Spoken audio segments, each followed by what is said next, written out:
So I've been able to watch several generations come by and come up. They all are different. And Mm. when we take the time to listen and learn what floats their boat, so to speak, now you're being able to reach them in a way that they haven't been reached before. So many of the younger generation, I'm talking 20s to 25 today, they want to hold two or three jobs. The money's very important to them, but they want the face to face. And I tell them face to face is phenomenal, but be careful you don't get sick. If you can't do it face to face, do it virtually like this on Zoom so that you really see the body language, the nuances. You get to see the expressions in someone's face. That is in selling 101. Welcome to Endless Coffee Cup, a regular discussion of marketing news, culture, and media for our complex digital lifestyle. Join Matt Bailey as he engages in conversation to find insights beyond the latest headlines and deeper understanding for those involved in marketing. Grab a cup of coffee, have a seat, and thanks for joining. Well, hello and welcome. I'm your host, Matt Bailey, and thanks again for joining me. I hope you've got a good, strong cup of coffee because this is going to be a great discussion and one, regardless of whether you are a new business owner, an existing business owner, or let's even get into if you are an employee within a company. We're going to talk about the value of networking. And honestly, I could not have landed a better guest for this. And I would like to introduce you to Marie Branch-Petit. Kim, would you introduce yourself and give me a little slice of your history and what got you into LeTip? Absolutely. Good morning. I'm Marie Branch-Petit, as you said, the CEO and owner of LeTip. And I started in LeTip as a member. I was a banker of 30 years and decided that I needed to learn how to network. So I joined because they didn't want me as part of Rotary. We had too many Rotarians already in the bank. I joined the very first day that I went. Unfortunately, it took them 6 weeks to vote me in. I wasn't sure why. But in the long run, I spent the first 7 months almost being fired 7 times and almost quit 7 times. And I realized that networking is a work, it's not net play. And I learned how to do it. I did very well. And Latip came to me and asked me if I would go to work for them. Mm. So I did, and it was kind of with tongue in cheek. I asked the only other owner at the time why he wasn't hiring me as his company president. He could see my resume and what I had done. He thought I was pretty cheeky. He laughed and said, I have someone coming from the East Coast. That's been part of LaTip for a while. I said, good for you. How long do you think he'll be here? He said, about 5 years. I said, this is the deal. I'll be happy to take the position and the job, but you have to know that I would like to be your company president within 5 years, and then I'm going to own your company. He laughed and he laughed and he laughed. His wife laughed. But I do have to say that I came to work, and within 4.5 years, I was the company president. And in 2008, I purchased the company from him. Wow. So I love what it can do. It does help small business. That's my passion. That's who I am. I'm the mother of five and a grandmother of 10. And family relationships is everything to me. Absolutely. I was asked by a client a couple of months ago. I had done a training for it's a company that has multiple branch offices and they're some are independent, some are part of the main company. But I was asked by a branch owner and I thought it was one of the best questions I'd ever received. And it was if you were starting a local business tomorrow, what would be the first things you would do? Again, probably one of the best questions I had gotten. I told him, well, number one, get your Google business, get your Google business account up so people know you're there and know how to find you. And that was the course was on Google My Business and getting that out there. I said the number two thing I would do is I would spend more time networking. I would join a lead group. I would join the chamber. I would join any organization that's nearby where you are networking with other professionals. And I would spend more time doing that than I would spend on any social media platform. And that shocked and surprised the audience that was on the call. And I was surprised that they were surprised. But and then it became really relating, here's the power of networking. This is what it does. And I don't think people realize the value and importance of developing a network. What is the value and importance of that, Kimmery? It's lifelong relationships. Mm, Relationships build trust. Relationships build business. Without relationships, people don't use you. Or they'll use you one time and loyalty's not built. So it truly is important to network. But I will say there are a lot of people who flit from network to network and think that's what's going to work. You need to find something that's solid, that you belong to, that you feel like family. That is truly what LeTip stands for. And I'm not bragging about me. You can make it in any kind of networking as long as they're the same people every week that you're teaching, building relationships with, talking to, truly getting to know each other.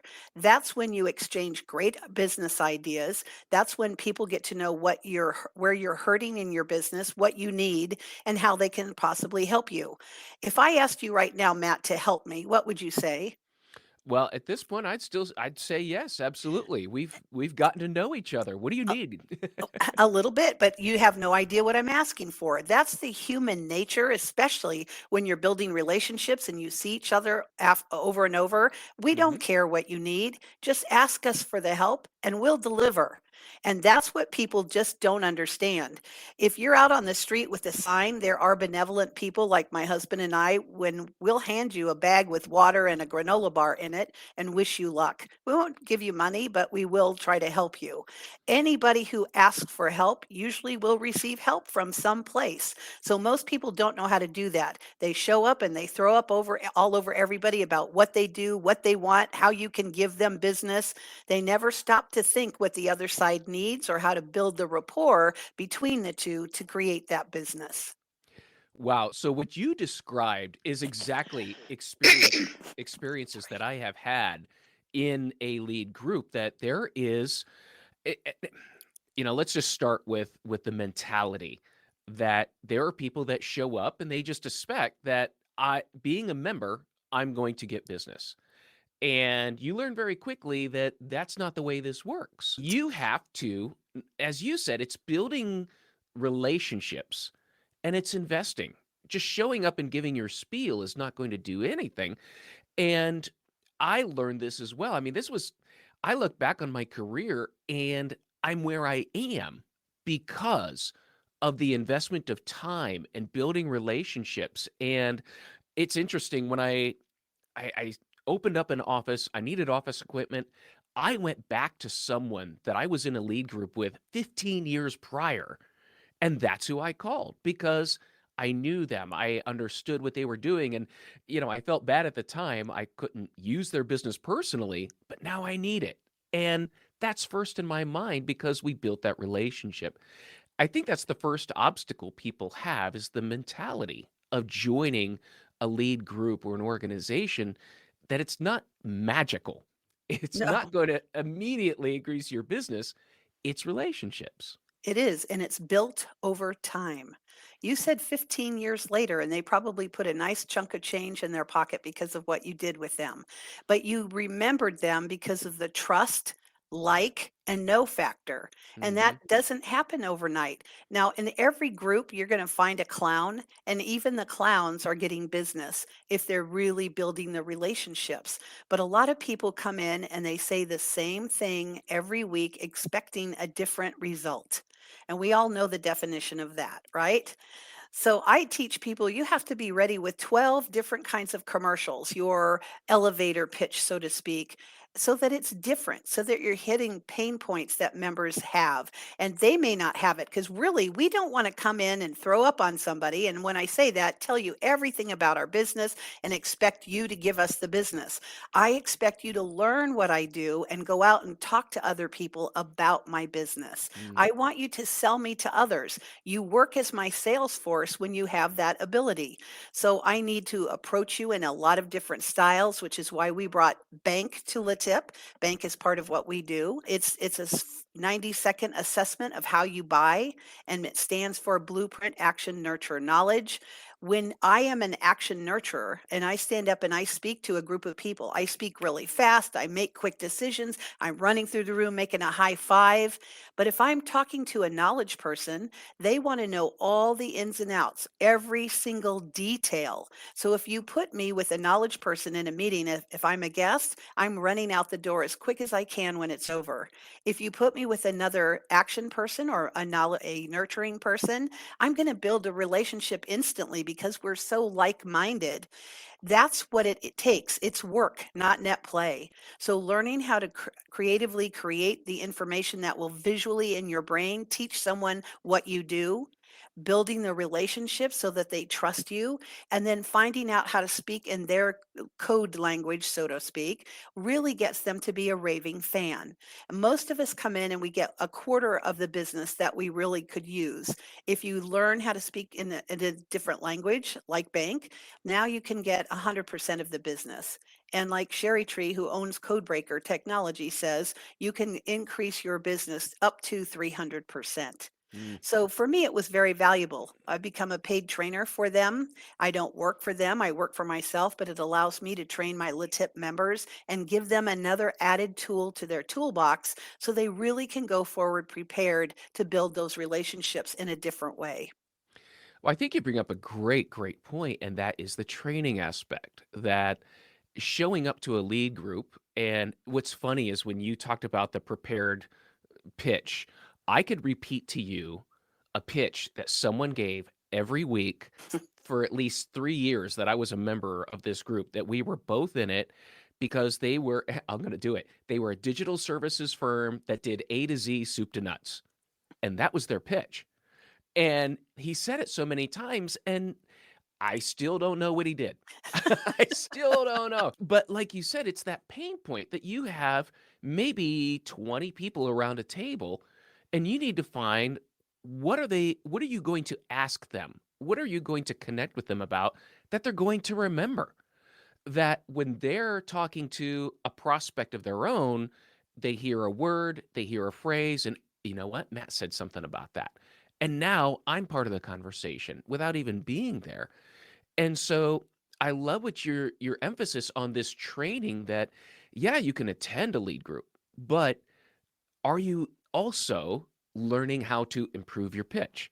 How to immediately read a room, how to respond, how to connect and learn that language that other people are speaking and build that it's not natural for a lot of people. We do need education. We do need to learn how to be a good member. You're right. It doesn't come naturally.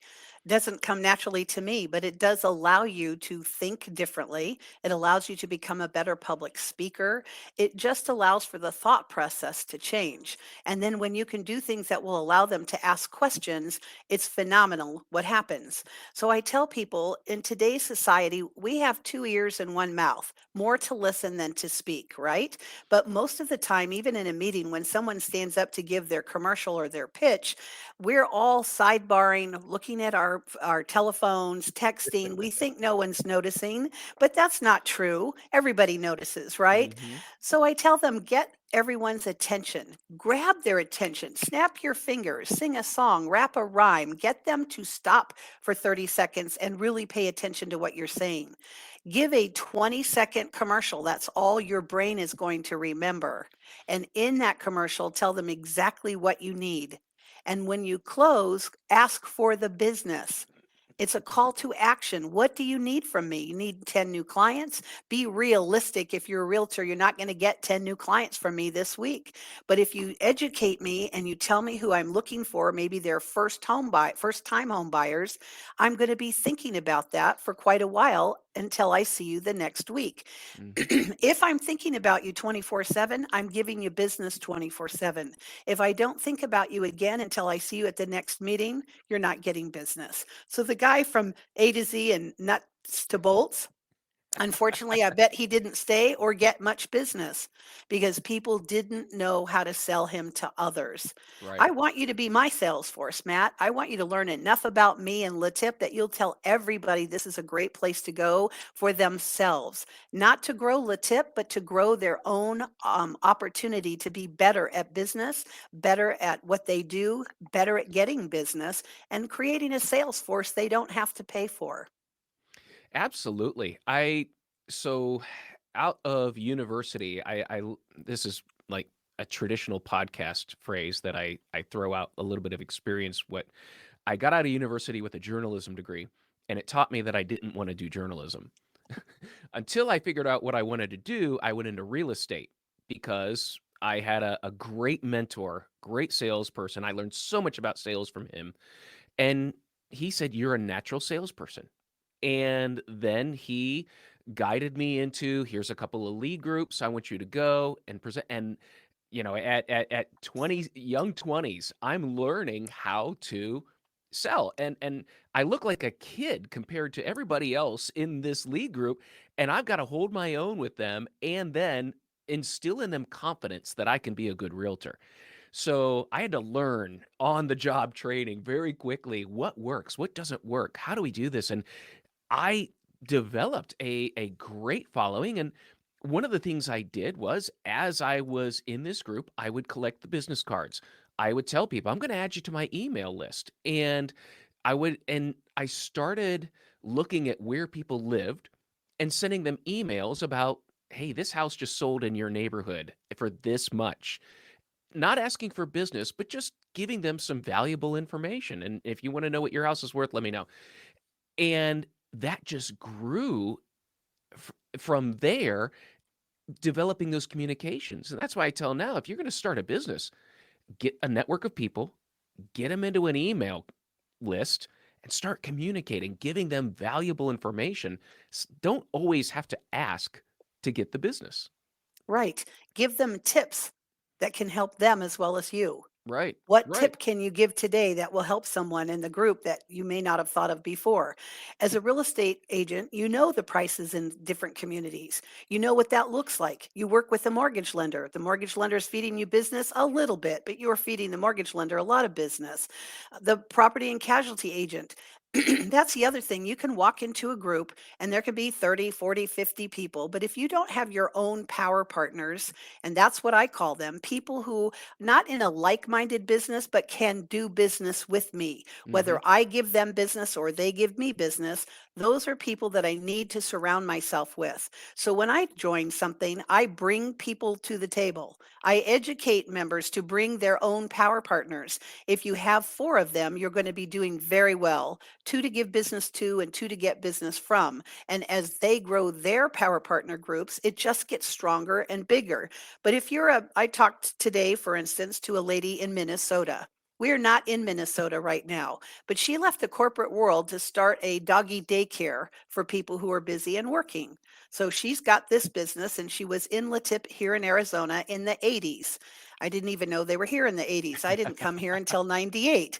But I congratulated her on taking that leap of faith and doing something for herself and explained to her that if you really want to do LeTip, I'll help you start a chapter. But we won't start a chapter with a realtor and a mortgage lender. We're going to start it with a veterinarian and a dog shampoo person and a doggy pooper scooper. And as those people start moving out, we bring in the insurance as well. And eventually we get to the realtor and the mortgage lender. Hmm. So it's really thinking who's here, who do I need to bring to the table to grow my business? And every time you invite, at least in LeTip, it should selfishly be about you. Everything else, there's no selfish anywhere. But when inviting, it better be about you and your business, or your business is not going to grow. Wow. Wow. Very, very true. I think about now as I think back, and I transitioned out of real estate and into digital marketing and website development. And I think about now how that there's a natural progression of, and you would see almost not cliques of people, but there would be very dynamic groups of people who just naturally, I'm trying to think of, if someone was opening a new office or buying new office space, there was someone who had office space. There was the phone system. There was the furniture. Furniture They guy. all worked together. I mean, it was natural for them that as soon as I'm working with someone, here you go. Here's 4 people to contact that you're gonna need, and there was just this synchronicity with them. They were just constantly working together, and it's interesting how the other groups would lick in on that, and, wow, I wish I had that, and it's something that only grows over time.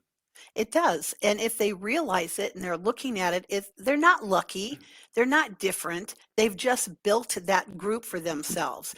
I tell people even today, if you come and visit a LeTip chapter and it doesn't feel like home, if you don't feel like you belong, run. Run as fast as you can, because why waste your time? I've gone into so many different networking organizations, chambers. I don't belong to 50 chambers, I belong to one. And that one chamber I feel very close to, I'm very connected to, and I do business with a lot of the people there. But the first one I went into made me feel like a stepchild. And I thought, oh no, this is Oh, not for me. They didn't do it on purpose. They don't even realize what they're doing. But think about it. I'm so sorry. I have a little frog in my I throat. do too. It's that time of the year. So anytime that you go to something, if you don't feel like you fit in, it's not a good use of your time. It's Mm. really a waste of your time. Think about it.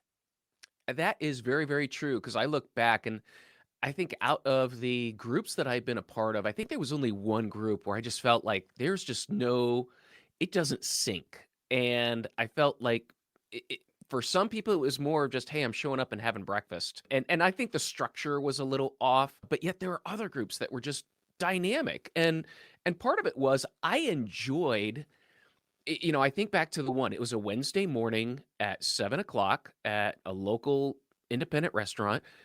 I just looked forward to going. It wasn't so much about getting the leads. I enjoyed being with those people. I enjoyed the discussions. I enjoyed just kinda hanging out and, we did our thing, but it became a group of friends that you just look forward to seeing. That's what it is. If you think about it, people come and join you because of how you make them feel, Mm, and they stay because of how you make them feel. So when a group gets together and it starts falling apart, someone quit making people feel important there. That is so true. It doesn't matter what it is. We're a 45-year-old company. We're still here. We have a few chapters that are as old as we are, but not as many as I would like to see because again, the board changes positions, we get new people coming in, differences of opinions, the same old feelings not there. But if people would really look at it and in this day and age, we need to help each other as much as possible. So if they would treat everybody with respect and kindness, yes, they might be new in their business, but they're trying just like you. So reach out and help them, make them feel wanted, needed, teach them right from wrong. And now you have a group that, like in Freehold, New Jersey, 99 members. It's a large group. It's mm. tough to hold them all together, but when they're done with their meeting, they go and have breakfast together. So they're there for 3 hours on a Wow. Thursday morning or Friday morning. That's a long time to spend with people, but they truly like and enjoy each other, like you said. Mhm. That's the whole thing. It isn't net play, it's network. So you Mm. need to learn to do it. But if you're not having fun, why are you going? That is a great, great example. I find also that that experience of developing what I would call offline relationships and offline networking, it really enabled me to transition the skill into an online. I mean, 99% of what I do is online until I'm face to face with an audience and doing my training. But up until that point, it's all online. But I feel like that offline experience gave me the confidence to make that pitch, approach people, really make a pitch to someone I don't even know. And because I've done it here offline, I know I can do it online. And I wouldn't trade those experiences for anything because I think it's prepared me for this more of an online, I would say, relationship building, approaching people, developing friendships that way. And you're pretty young. I'm not. I'm a little long in the tooth, so to speak. So I've been able to watch several generations come by and come up. They all are different. Mm, And when we take the time to listen and learn what floats their boat, so to speak, now you're being able to reach them in a way that they haven't been reached before. So many of the younger generation, I'm talking 20s to 25 today, they want to hold two or three jobs. The money's very important to them, but they want the face to face. And I tell them face to face is phenomenal, but be careful you don't get sick. If you can't do it face to face, do it virtually like this on Zoom so that you really see the body language, the mm, nuances. You get to see the expressions in someone's face. That is in selling 101. When we meet in person and you're sitting down at the table and you want to speak from where you're sitting, do not expect to get business from the people at either end of the table. They mm. can't see you. So it's imperative that people present and be present.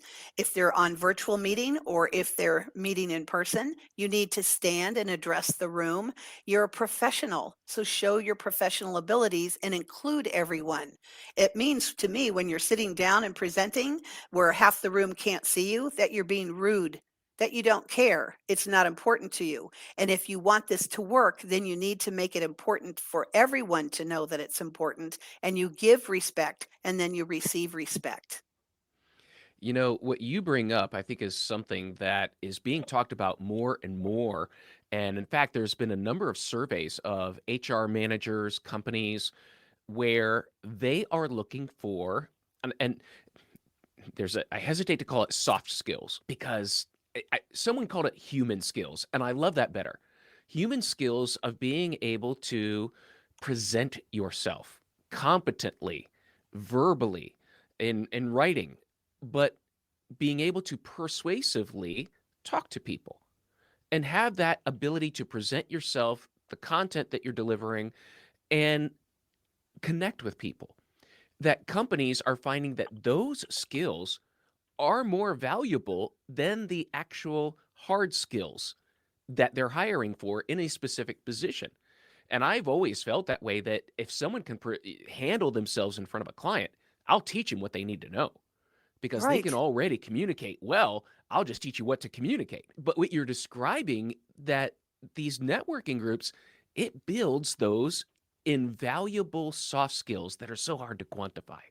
It does, and it gives them a safe place to do it. Mm. We may laugh at you and with you, both, but we do it with love. And pretty soon you learn, you become more confident. Like you can present to anyone now. I was the world's worst speaker. I don't think I'm a good speaker even today, but because of my love for what I do, it genuinely shines through, and I think people get me.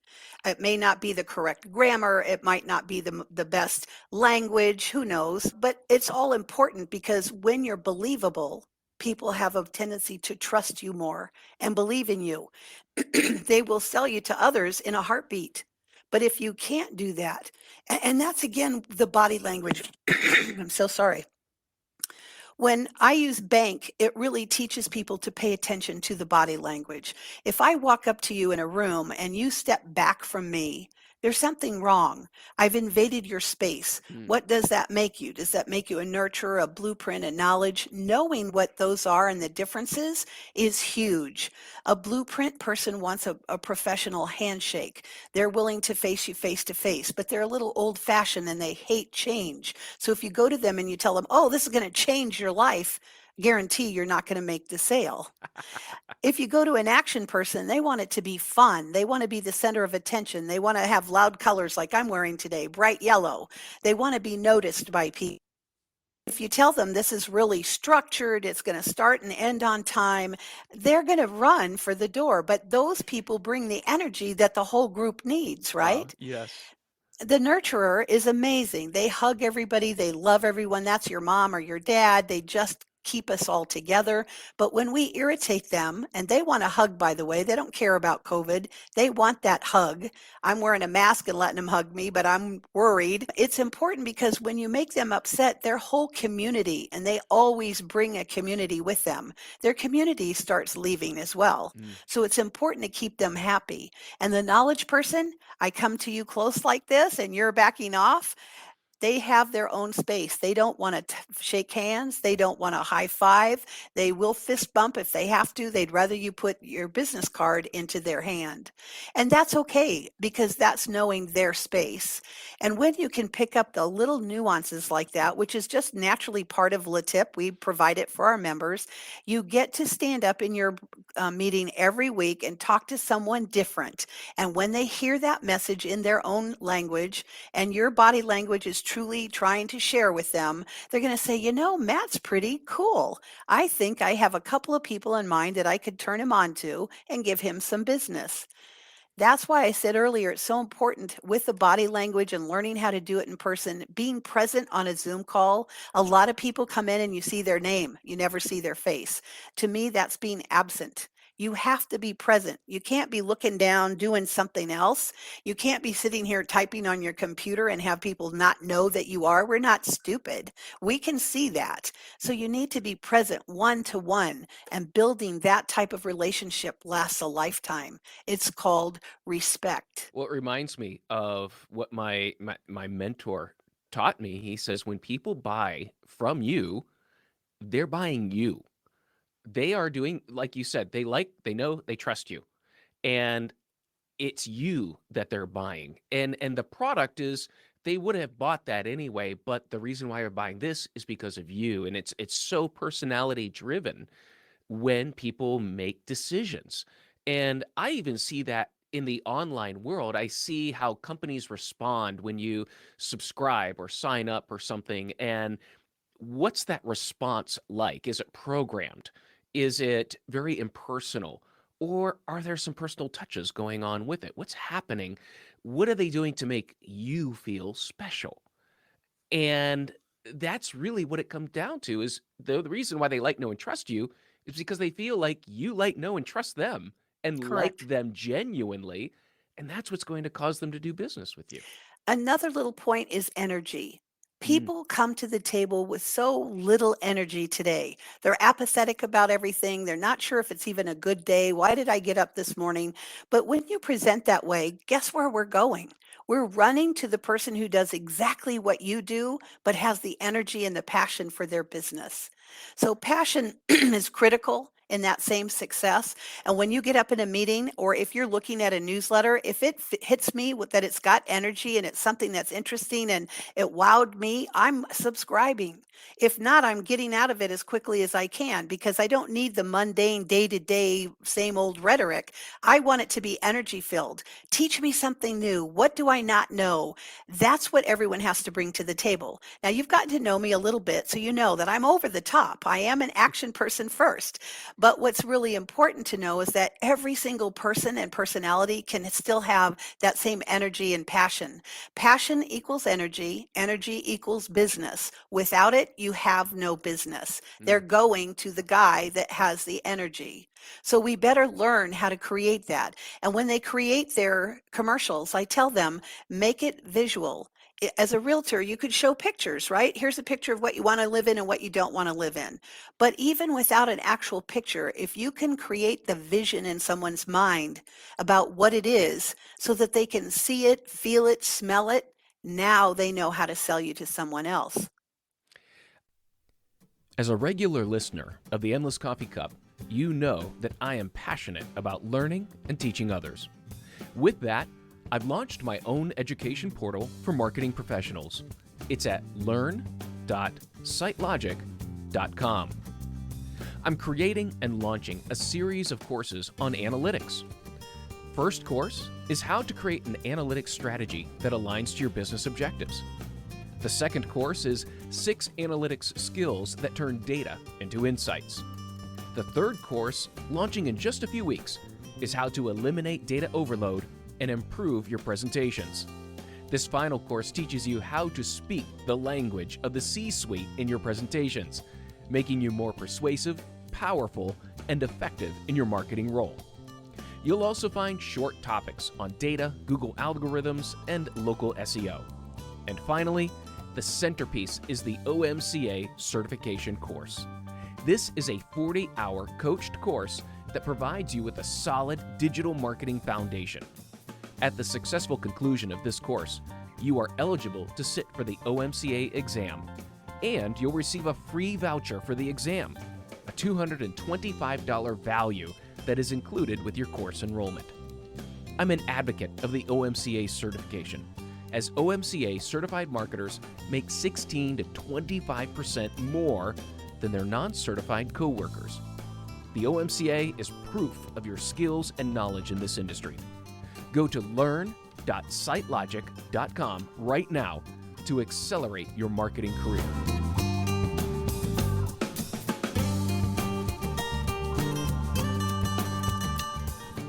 That is exactly it. Wow, what a way to quantify it. And so another bit, so when I transitioned from real estate into web development and digital, one of the things that I would do as part of my presentation, as you said, to make it visible, I'd bring my laptop and I would show, hey, here's one of the newest websites that we just launched. And by the way, their contacts and sales went up, 40%, which is a difference of $200,000 over the past 3 months. When I started doing that, it transformed everything, because now I'm not some web guy showing up, give me your website. Now I'm showing them business and here's the results of it. And that made such an impact. Later, Absolutely. later on, working for this company, they had a sales competition of whoever sells the most in the next quarter got this prize. And all the rest of the salespeople were doing cold calls. And I was like, I don't want that list. I went to my email list and I went to my lead group and I went after that list and I ended up winning the competition by a large margin. But what was frustrating in that company is they were angry that I didn't do cold calls. And I'm trying to say, but I just proved that cold calls weren't effective. Yeah. And this was kind of a kind of the split that happened with me and the company. Is I just proved it's not effective. Why am I being ridiculed? Why am I being demoted here because I didn't cold call? I just handily won the competition by utilizing the networks that I have, and that's not going over well. And that was surprising to me. Yeah, that's too bad. I guarantee you told your group that you network with that you were in a contest Yeah. and that you needed their help and their support. Most of us have goals that we never talk about.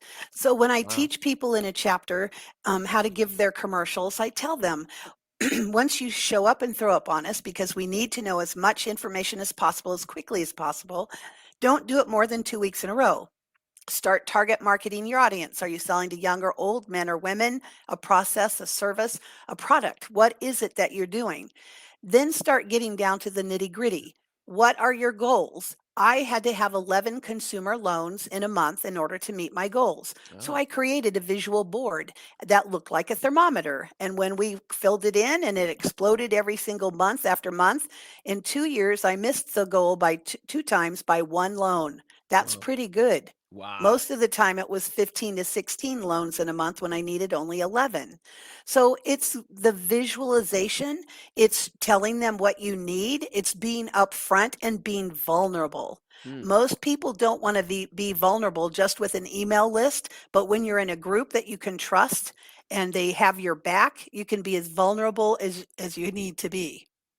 And it That helps. is great. I love that visual with the thermometer and yeah, you let everyone know, here's what I have to produce in a month. And that's fantastic. I I want to switch a little bit, maybe change gears, because I want to go back to the conversation I had with the client earlier when they were asking, what would you do to build your business? One of the conversations I had multiple times with some of the businesses and offices in this industry, they were telling me that, we do a lot on Facebook. And how much time and money should we spend on Facebook and should we spend on Instagram? And I heard this numerous times where they were saying, we got some business off of Facebook, but reality, it was business. It was someone that I had met at a lead group and I'd been talking with them, but they came through Facebook. And I had to, and I couldn't believe I was doing this, but I had to tell them, like, no, you are the source of that business. You, your, your connection, your relationship, your nurturing them through that lead group is what made that sale. It wasn't Facebook. Facebook was just how they contacted you. You don't attribute something to the phone when someone calls that you know of that you've met before. That was you personally.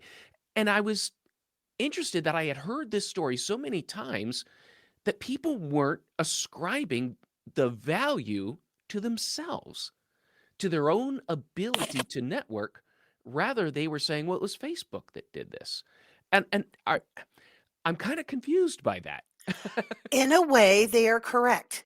Mhm. Facebook didn't do it, but Facebook allowed them to be seen more and heard more, so they remembered to call, right? They Right. remembered to make contact.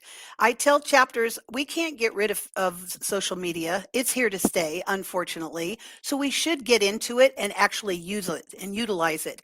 But it's only as good as the people that you're sending it to. If they just look at it and don't pay attention to it, it doesn't help anyone. If you in a group, in a leads group, send out a Facebook notification and or an ad or whatever you're doing, and they notice it, they should share it and like it every single time. Now it goes to 10 or 20 more. It's in a ripple effect like an ocean wave. And that's just for notification. That is being seen and heard more often. It's not changing your business at the moment, but it's allowing people to see you and know where you're from or where you're going. That's the only way they know you, because you're only seen in one little group. Now in LeTip, we try to get all of our chapters to like each other from the East Coast to the West Coast. We ask them to post through us, which is seen by lots more people because we're just national and Mhm. international. It's also being having the ability to be posting information about yourself, your picture, your profile, your business profile, video about your business. Those all come with being in a membership, right, of LeTip. And I would assume others, if, because you work on a website, if that's there, when someone comes to look for a specific type of business and they see it all filled in, they see a video of you, they're immediately touched and say, wow, this guy's sharp. He's got his act together. I'm going to give him a shot and do business with him. But so many people don't do that. Then Mhm. an outsider will come in to use their services. They see nothing there. They say, oh, this is a wash. Not only do they not use that individual, they don't come back to see others who've done it. So it's so important anytime you have an opportunity through social media to be seen by other people. LinkedIn, fill out your profile. What do you do? What do you look like? What do you like? People, that's a very professional organization for us to find each other in one profession to another. It has to be filled out correctly, and it can't be blank or old information. It has to be updated. Today, people want results like this, right? And if you're not doing that, you're not going to get the results. Now, there are a couple of social media things that I don't agree with, but we're using Mhm. Instagram. I don't get it. They now want reels, not just pictures. So you have to do a whole reel, and most of them, to me, don't make much sense. It's supposed to be enjoyable. I like LinkedIn. The Right. other one is TikTok. It has, to me, such a bad reputation. I don't want my name associated, but it is, and we use TikTok. We're growing there. YouTube. You do a great commercial in a chapter. We tell you, have someone videotape it and let us put it on our YouTube station. Now people can see you lots more. In fact, we've connected everyone through our own service called LeTip Wired so that you can be seen by everyone. But it ports over to letip.com so the world can find you. So if you want outside business and you're not getting all you want from your group, make sure your profile information is as many places as possible so that people can find you. Absolutely. I cannot stress that enough and agree there because what happens if someone recommends you and gives you that lead or just recommends you to somebody, like as you said, they're gonna go try and find you. Your website, yeah, I think your LinkedIn profile. I would as a business, as a professional, I put about 85% of everything I do into LinkedIn. LinkedIn and or direct things that I own, like my email list, the podcast, things like that, where I'm in control of the entire platform. But yeah, I Instagram I think is good for a lot of things. Business networking, I'm still put it this way, I do a lot of work in the Middle East. It's phenomenal in the Middle East for business development and networking because that's what they all use. So it's knowing where your audience is and how you're trying to reach them. There are some people that are saying, TikTok, I'm still kind of, I understand where you're at with the security thing and all of that. I'm letting other people play in that realm. But yeah, having that presence ready for when people go to look, and probably one of my biggest pet peeves about LinkedIn is the profile picture. If your profile picture is not sharp, clear, professional, it can't be taken from your car. It can't be, it can't be a picture from a party that where you look good. It's got to Right. be a professional. Get a professional headshot. That is my biggest pet peeve on LinkedIn. Is I want to see you at your best on LinkedIn, and I want to see a great picture because that I think in itself does a lot to build that credibility Correct. behind the name. So I'm a professional. I think I look and dress professionally, right?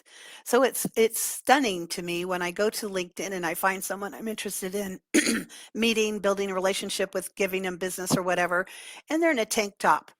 And I think, "Oh my goodness." But when I get to meet them, that truly is their personality. They'll get the job done. They're very professional. So I really have learned not to prejudge.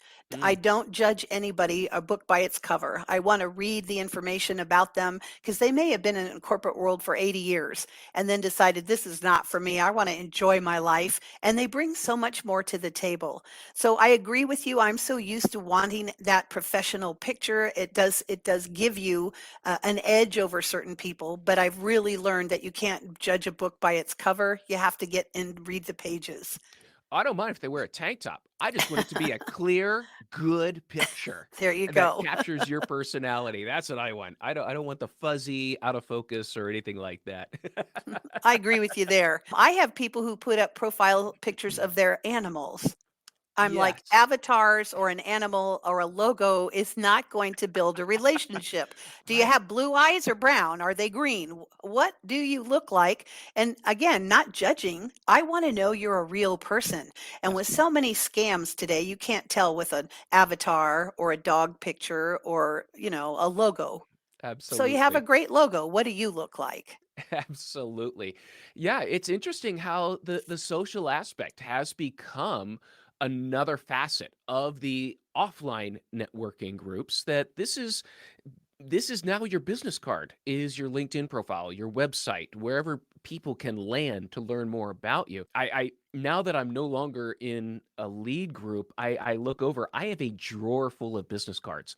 I can't remember the last time I ordered business cards, but I've got a ton of them. But the LinkedIn has almost replaced that and moved on, but I still find when I go and speak at an event, if you want getting the business card is still one of my number one ways of growing my email list, staying in contact with people and developing relationships. That business card is still, a vital part of doing business. It is, but it kind of freaks me out today because now we can use our phones. It Yes. says, "Let me tap your phone and I'll give you my business card." Right. Okay. And I'm handing him an old fashioned paper card, right? LeTip realized a long time ago that that needed to change. So through LeTip Wired, we have a free app for members. And when you open it up, your entire roster and all their information is right there. So we Wow. still give away a card caddy because I carry a card caddy with me. I want to hand someone I'm talking about to an individual, a prospect. I want to make sure that they have it in their hand. And I don't have everybody's card in my phone. So I do carry a card caddy and they're still valuable somewhat. But the phone has made it so easy today to be connected, to give great information, and to share. If you have an Apple phone, it works everywhere, right? I'm even paying now with a swipe or showing them the front of my card. I don't have to use a credit card. How much plastic will we save? How much paper do we save? So it's trying to be relevant and staying up with the times. Are you relevant in your business? Do you know what's going on around you? Do you appear to be a green person that's helping the environment, or are you just stuck in the old days? days. I'm stuck in the old days, but I think about it often and I try to be as relevant as possible because I think that's what attracts people to you. Now, we've typically been an average age of 50 to 65. That's what our members were. Today, they're 20 to Mm, 30. Those are the ones coming to the table saying, I want to learn more. How do I do this? Can I be part of you? We attract all kinds and all ages. And I think that's really important because we really learn from each other. The younger members want it now, want it as fast as possible. The rest of us are like, no, it takes you 4 weeks to get involved. Bologna sauce. If we do it right, you can come and join, be inspected, because we do vet everybody that comes in. So it can't just be overnight, but pretty close. And now they're vetted, they're part of us, and we go forward and we grow. Younger people don't want to wait for a week. They want immediate gratification. So, how do we change business to give them that type of gratification, including making money? Because we tell you when you join for any networking group, don't expect it to come right away. But if the group itself wants to grow, they better be looking at the prospect they're bringing in and saying, what can we do to immediately give this person business so mm. they'll stay and grow with us? That's great. That's great. Yeah, absolutely. That was I knew going into it, especially when I started in real estate, I knew going in, I have to establish credibility. I'm this kid out of university. Everyone's going to look at me as the young kid. And so I knew I'm probably looking at least a year before I establish enough credibility and that someone's going to trust me enough. And so that I think was just instilled in me and taught me through sales training that just don't expect that. Now, I was surprised when it finally started coming in and started working, but yeah, I that's one I think probably the biggest piece of advice I would give to someone is join a networking group, but don't expect it to happen right away. Correct. And then the caveat to that is, but how much are you investing anyway? It's going to be hard because you need to develop credibility. You need to build relationships. And so the natural inclination of someone is going to be to pull back. That I don't want to invest my time and I don't want to invest my all this energy in something that's not going to pay off for another 6 months to a year or maybe longer. And that's I think the education of a networking group is, oh, but when it does. Oh, but when it starts to pay off, if you've invested the energy, the time, this is going to sustain your business past the 3-year, 5-year, 10-year mark. And, from my example, I've got a list of people that I went back to at least 10 years old of people that I had been in lead groups with. And when I needed this service or when I knew someone, I was still giving them leads, even though I hadn't been a part of the group for years. That's the relationships that are built in a leads group.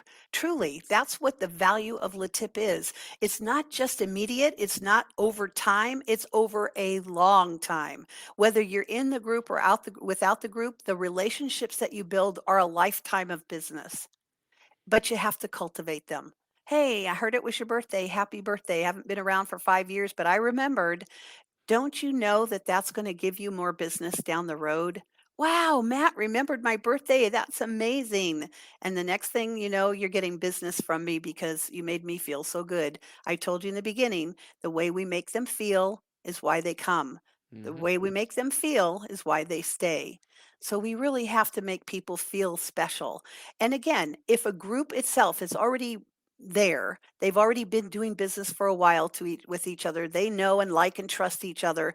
The newcomer is at a disadvantage. It takes time, but if the group really wants them to stay and they really like them, they better work hard to give them business. Not tons, but at least trust them enough to start giving them the little crumbs that immediately that they're looking for so they can see the value over time, because most people come in and leave within the first year, 6 Mm, months even. yeah.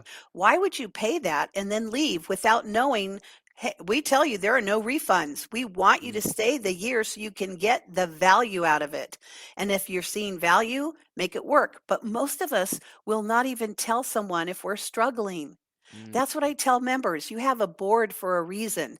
If you're not making money, you should be putting zero down every month that you didn't make any money so that the board as a whole can see the health of their chapter. And hey, wait, Matt hasn't made any money in 3 months, but he comes to the meetings, he brings guests, he passes tips. We need to pay attention to Matt. And everybody's either going to give him $5 next week or they're going to give him a piece of business. Your choice. Either way, you feel wanted and needed. You get a little cash, you get some business you hadn't had before.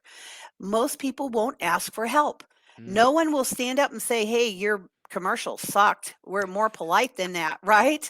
But it happens a lot, just like your A to Z nuts to bolts. If someone had cared enough about them to sit down and say, "Hey, Matt, I know you do A to Z and nuts to bolts, but could you break it down into bite-sized pieces so we could understand what you're talking about?" Now he would have had a really swell tip that didn't make him money then, but because he did what you said and broke it down, now he's getting business from a lot of people. So it's really about caring and sharing and trying to help each other, not stab you in the back, not be disrespectful in any way, but being upfront, being truthful. What you see with me is what you get. And sometimes it's too much for people. But I tell you, you don't have to be me. You just need to be yourself and share with someone else if it's not working. Why isn't working? And then I tell them, look in the mirror because that's where it starts. Absolutely. Absolutely. Sorry. That's all right. That's why I have an editor. What you're describing is a high level of vulnerability. And what I think is so good about that is you only get to that level of vulnerability when you have a relationship. And it's that vulnerability. I love what you were saying, that awareness that, you know what, they've not been getting any leads. They can't track any sales. So there's the awareness of the organization, number one, to be vulnerable in our accountability that we're here as an organization to make you money. You're not making money. So there's that vulnerability of honesty that this is what we're about and we're going to do something about it. But it's also what you're saying is the vulnerability of people within the lead group, within the networking group to say, it's not happening. I don't understand. What am I doing? And or being open to feedback about the commercial, about your presentation. That only happens when there's trust and relationships. And that's what an ideal, healthy lead group does. Yep. And today we give business because somebody says, "Oh, I needed some website information. Oh, I got a great guy, Matt." So I tell Matt, "Hey, Peggy down the street wants to talk to you." You call Peggy and she goes, "Kim Marie, who?" That wasn't a warm lead. Right. We teach Right. people it has to be warm and open and ready. Now, if you can't sell it once I open the door, that's on you. But I gave a good tip, a good lead. It was expected that you could come in and close it. You do that 2 or 3 times, pretty soon you're thinking, I can't give you good leads. I find out that you can't close. So we, again, communicate, come together, teach you how to be a better closer. Because I can't do it for you, but I can find out what's not working. Where a lot of people will think that is somebody giving me bogus business, right? Right. And that's not the case. Well, I think that's something to define right. We should have defined this up front. The difference between a warm lead and a cold lead, because I will say the group that I would call it a bit dysfunctional. It was so and so is starting construction on a building down the street. You might want to give them a call. That is a terrible lead. That's not No, even it's a not. lead. It's not. Let me tell you why it's not. If you're the cabler, the guy who comes in and puts all the wiring in for the phones, he has to know before they start laying ground. So it's his responsibility to stand up and say, while it's a cold lead to you, that is a hot lead for me because I can't be all around town. So the minute you see that this business is coming, if you will tell me so I can make contact with them, that is a warm, hot lead for me. Do you see the Yeah. difference? Because yes, a lot of times there are cold leads and we think, wow, that's just a stupid lead. Who would ever do that? But that's the person who's giving the getting the lead that has to say, this is why it's warm for me. It's hot. It's red hot when you give it to me. I'll go close it now, but I need that when you see that sign. So it's partly I have to educate everyone else in the group what is a hot lead and what's a Yes, cold lead. That's on correct. me to do that. But then you started describing a hot lead. A hot lead is one like you said, I'm just walking in and closing, which means they're expecting my call. Yep, You've already built me up, correct. and they just need me to show up and explain it in a way they understand and make them feel good, and we're gonna close. That's Cor- a hot correct. lead. Yes, that's me pre-selling you to someone else. That's what a lead is. A lead is not, oh, I saw someone in the grocery store. They think they might need your services. That's not a hot lead. Mhm. It's if I sat down and really explained to them what you could do and they said yes. And I go to the nth degree. I tell people, find out what day and time is best for them to be called. And oh, by the way, if you need this attorney, he can't call you. So what's a good day and time for him, for you to call him? He meets on Thursdays with clients at 2 for a phone session for an hour. Right? You have to get the information and know what everybody wants. A lot of people think an attorney can call a client and a client can call an attorney and it's equal. But in most cases, the attorney cannot call the client. Mhm. The client has to call him. And it's hard to get a hold of an attorney. So I always pin them down. Give me 1 day a week, 1 hour a day on that day that you will receive calls and I will send you the business. Mm.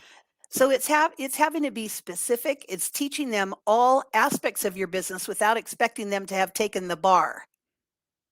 And when I Wow. do that, now they've got business, right? Mhm. Especially injury attorneys. Slip and falls. You see them all the time. Who do we send them to? If they call and they can't get through to you, they're already done. They're looking up the next number. So I always like to give them a specific day and time that they can reach the office and actually talk to someone. Yeah. Yeah. I think the magic of networking is, I think, inherently, humanly, we love to give referrals. We love if we have a great experience with somebody. I'll say, so we have an electrician who, over the years, I met him because he was referred to me from someone in my lead group who later became my accountant for 20 years. But she referred him. He has done all of our electrical work. We have referred him out numerous times. And when we moved into a new house that needed an extensive amount of work, he was there doing it. He has become a family friend. My daughters call him Uncle Larry because we do things together now. And so whenever anyone needs an electrician, you know, I have sold him to the point where you'd be silly not to call this guy. And that's and but I love giving that referral because I Right. know he does quality work. And I think that's the other side of it is you need to also demonstrate that when people work with you, they love you and they're going to be so happy to refer you because it's quality work done well. And or I even think from my insurance company, they care about us. They demonstrate that they care. And so I have no problem referring that business to anybody else. In a leads group, that's really important message as well. If you don't trust someone to work with, or there's some reason that you wouldn't give them business, don't just shy them off.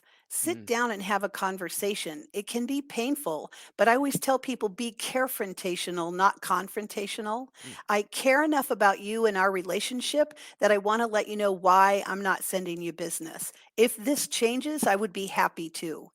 I always used a roster and I didn't have 3 people on my roster out of 46 that were in my group. And they'd ask me, why am I not on there? And I very nicely explained why.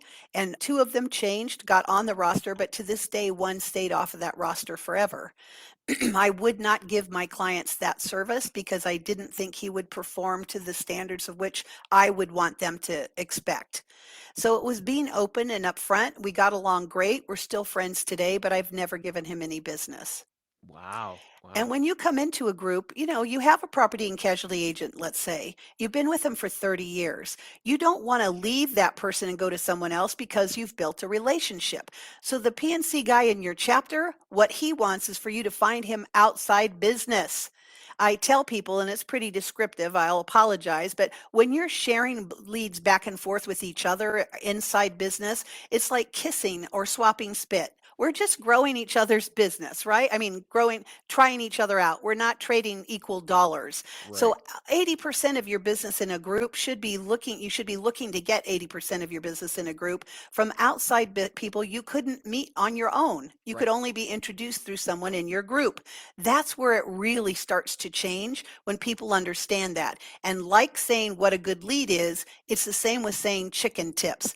I'm a PNC agent. You pay me 12 times a year. That's not 12 tips a year. That's one tip. And what I would like is for you to go find me other business besides yourself. Now, if Right. you're adding something on, you add your boat, you add your skis, your jewelry, whatever, those are extra pieces of business outside of your normal policy. And yes, that's an extra tip. Otherwise, it's one tip for the year, even though you pay me 12 times. So it's hard to get people to be upfront and say it is a good tip or not. And I would tell my tip master, don't count this. It's a bogus tip. We're going to sit down and talk about it, but I'm not a tip I'm going to accept. So it's being confrontational every time. And by doing that, they liked me more. They worked harder to get me business. And I always bent over backwards to find them business. Mm. We have 5 reasons to join, and it should be similar in any organization you go to, in my opinion, for networking. The number one reason is to put dollars in your pocket. That's what you come for. It's very self serving. We know why you're here, and we need to make that work. The second reason you join is you become a better public speaker. There's no secrets about it. You get to get up and address the group in many different ways that gives you the confidence to speak in public. The third reason is the loyalty of doing business with each other, not just within your local chapter. But let's say you didn't have a florist. You could go online in LeTip Wired and use a florist anywhere in the country that's FTD or telefloral Mm. and give them LeTip business. That's the loyalty of doing business with each other. And I tell them, when you can't give someone in your chapter business personally, you need to find a way to give them exceptional outside business. That's true loyalty of being together. The fourth reason is you become a referral source for your clientele. Most people do not know how to tell their clients who they're working with. So we teach that to new members as they come in, and they're astounded at how easy it is to get tips for other members. The last one is psychic income. People laugh because it's like woohoo stuff, but it isn't. It's what I think should be first. It's the warm feeling you get for helping someone else. Like you said earlier in this broadcast, it's people like giving leads to each other. It makes them feel good. And why do something if you don't feel good about it? Those are the 5 reasons that you join LeTip and nothing else. There's no hidden secrets. We're not a cult. We're very close knit. We're family oriented. That's what you're looking for, something where you feel at home. So, everybody listening to this podcast, find something you can get involved in and feel at home, but find LeTip will really make you feel at home. I love it. I love how you summed that up, Kim Marie. That was beautiful because I think my wrap up would be join a group. Yes, Let's start there. And yeah, join your local chamber. They probably have some groups. And the chamber will serve a purpose, but there is also something to joining a structured national international group. correct. As you said, you have members all over the world. You have members. So even though your chamber group may not have something here, we can go national. And most of your chamber groups, they have some structure. But I love the accountability and what you've presented of what LATIP offers. And I am such an advocate of these lead groups, these referral groups. They are going to build your business, and it is worth the time and investment of your energy to get in there, learn to be a better presenter. It will pay off. It absolutely does. There are so many intangibles beyond that 5-point list that you gave. There's more intangibles beyond that, but I do love that list that is so perfect and a great reason to join a group. Well, in closing, or at least from my end, we're in troubled times. Small businesses are struggling everywhere. It's not rocket science. You don't need to have gone to school for years and years and have a PhD to run a business. A lot of people are starting out as entrepreneurs. They're tired of the rat race. They want something different. It's great to do it and be on your own, but you don't have to do it alone. Mm, When joining a networking group, you create the family feeling and they have your back. The more people we can help now, the better it will be for the economy across the country. Because if we lose our foothold with small business, our America changes.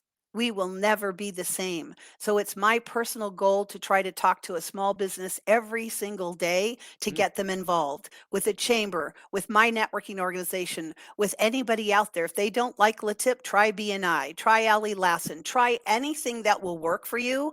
But again, if it doesn't feel like home when you go in, run and then make your time valuable. This is worth probably $5,000 a month in marketing dollars. So if you're not spending that on your business now, this will give that to you without you even trying.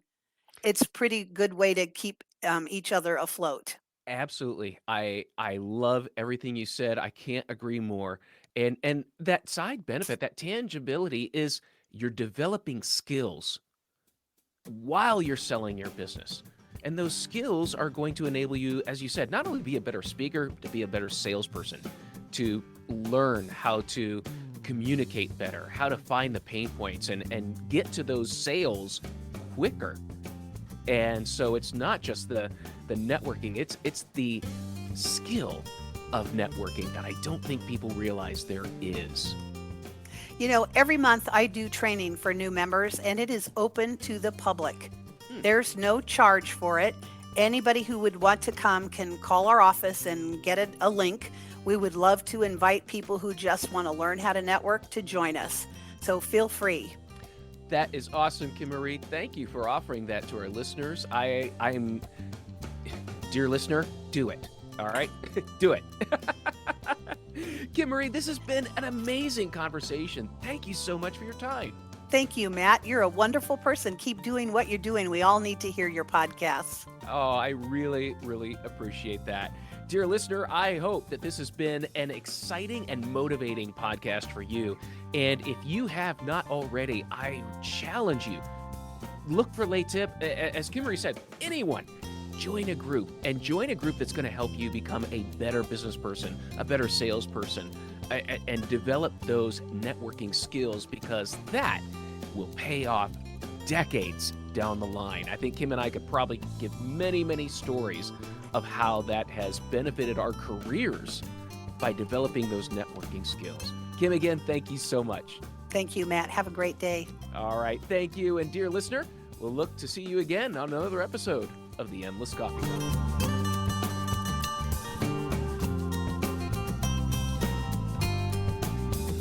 This podcast is heard along the Marketing Podcast Network. For more great marketing podcasts, visit marketingpodcasts.net.